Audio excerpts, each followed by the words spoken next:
নমস্কার বন্ধুরা, কেমন আছেন সবাই? পাপিয়াস কিউলিনারি আর্ট অ্যান্ড ব্লগের আরেকটি নতুন পর্বে আপনাদের সবাইকে স্বাগতম। একবারে দুপুরবেলা রান্না নিয়ে চলে এসেছি। আজকে রান্না করব চিংড়ি মাছ আর রুই মাছের মাথা দিয়ে মুড়ি ঘন্ট। এবার প্রথমে চিংড়ি মাছগুলো আমি ভেজে মশলাটা কষিয়ে বসিয়ে দিলাম। আলু দিয়ে মাছটা রান্না করব আর জিরে আর আদাটাও বেটে নেব। আর আমি কেটে রেখেছি আলু মাছ দিয়ে রান্না করার জন্য আর মুড়ি ঘন্ট দিয়ে রান্না করার জন্য। এবার কতগুলো আলু দিয়ে দিয়েছি চিংড়ি মাছ রান্না করার জন্য। চিংড়ি মাছ রান্নায় সব মশলা দিয়ে আলুটা আমি খুব সুন্দর মতো কষিয়ে নিচ্ছি। মশলা আলু এগুলো সব কষানো হয়ে গেলে দিয়ে দিব ঝোলের জন্য জল। তবে খুব বেশি ঝোল রাখবো না, চিংড়ি মাছটা একটু মাখা মাখা করে রান্না করব। এবার দিয়ে দিলাম ঝোলের জন্য জল। এবার জিরে আর আদাটা বেটে নেব। অল্প একটু জিরে আর আদা বেটে আমি চিংড়ি মাছে দিয়ে দিয়েছি, বাকি জিরে আর আদাটাও আমি বেটে নেব।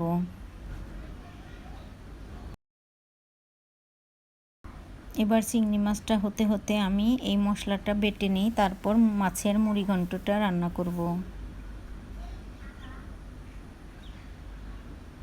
এবার ঝোলটা অনেকটা জাল হয়ে গিয়েছে, আমি মাছগুলো দিয়ে নেড়ে চেড়ে আরও কিছুক্ষণ জাল করে রান্নাটা করে নেব।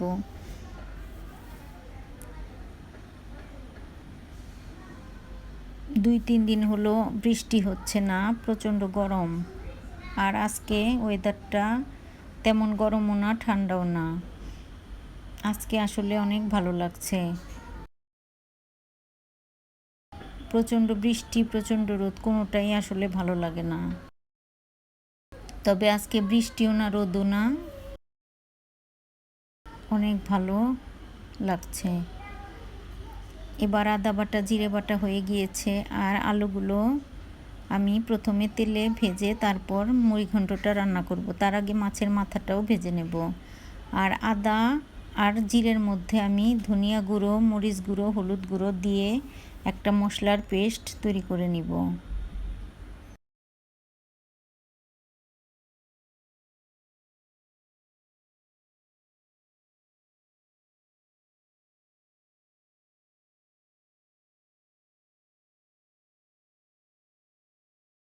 এবার মাছের মাথাগুলো লাল লাল করে ভেজে আমি তুলে রেখেছি। এবার ফোড়নে দিয়ে দিলাম জিরে। মুড়ি ঘন্ট রান্নার জন্য প্রথমে ফোড়নে জিরে দিয়ে দিলাম আলুগুলো একটু ভেজে নেব, তাহলে মুড়ি ঘন্টে দেওয়ার পর আলুগুলো মুখে পড়লে খেতে ভালো লাগে। অনেকটা সময় ধরে আলুগুলো ভেজে নেব।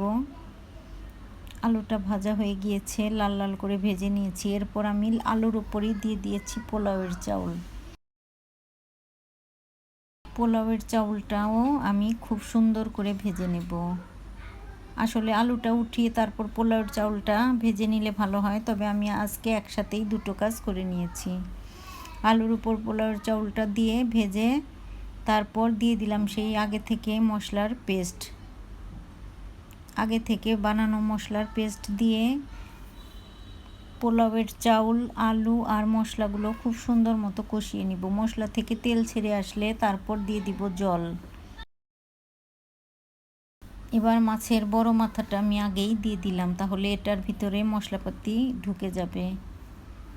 এবার খুব সুন্দর মতো কষিয়ে তারপর আমি ঝোলের জন্য জল দিয়ে দিয়েছি। আর তেমন কিছু দেওয়ার নেই, তবে নামানোর আগে একটু গরম মশলা গুঁড়ো দিয়ে নামিয়ে নেব।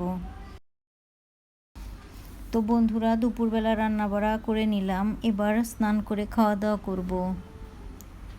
আমার মুড়ি ঘন্ট রান্নাটাও হয়ে গিয়েছে আর চিংড়ি মাছ রান্না তো আগেই রান্না করে নিয়েছি।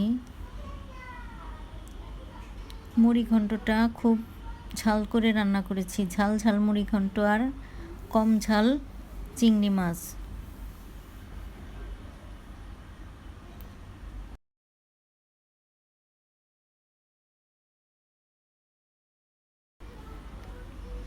এই দিয়ে আজকে দুপুরের খাওয়া দাওয়া করা হবে। তো রান্নাবাড়া শেষ করে স্নান করে খেয়ে দিয়ে নিয়েছি, অনেকটা সময়ও রেস্ট নিয়েছি। এবার বিকেলবেলা চলে এসেছি চুলার পাড়ে। আসলে আজকে একটু সেমাই রান্না করব, এজন্য দুধ বসিয়ে দিয়েছি চুলায়, আর চায়ের জন্য জলটাও বসিয়ে দিয়েছি।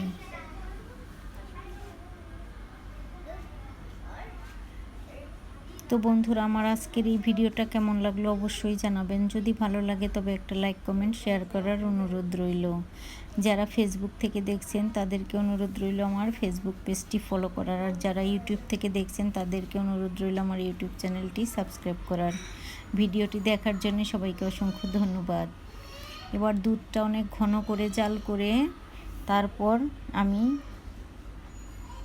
চিনি দিয়ে দিব। চিনি দিয়েও কিছুক্ষণ জাল করে তারপর সেমাই দিয়ে নামিয়ে নেব। তো বন্ধুরা, আজকে সেমাই রান্নার ভিডিওটা আর খুঁজে পেলাম না, যার জন্য আপনাদের সাথে আর শেয়ার করতে পারলাম না। এবার দুধটা অনেকটা ঘন করে জাল করে নিয়েছি, আরও ঘন করে জাল করে নিতে হবে। আর চাটাও আমি বানিয়ে নিয়েছি।